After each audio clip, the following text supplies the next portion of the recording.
رمضان المبارک کی آمد آمد ہے اور اس رحمتوں والے مقدس مہینے میں شہر ریاض میں پاکستانی کھانوں کا بہترین مرکز ٹوڈیز بائٹ ریسٹورنٹ نسیم الشرقی کے علاقے میں کھل چکا ہے۔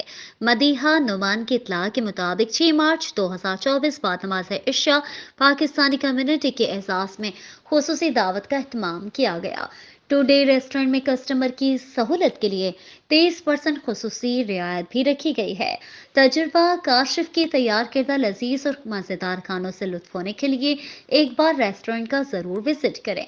ریسٹورنٹ میں مختلف تقریبات کے لیے فیملی ہال کا بھی خصوصی انتظام کیا گیا ہے۔ ریسٹورنٹ کی خصوصی تیار کردہ اور مختلف ذائقوں کو پاکستانی کمیونٹی کے لیے متعارف بھی کرایا گیا ہے۔ اس ریسٹورنٹ میں آمد رمضان کے حوالے سے رمضان کا خصوصی تعارفی انتظام بھی ریاض کی تاریخ میں پہلی بار کیا گیا ہے۔ اعجاز احمد، طاہر ایوان۔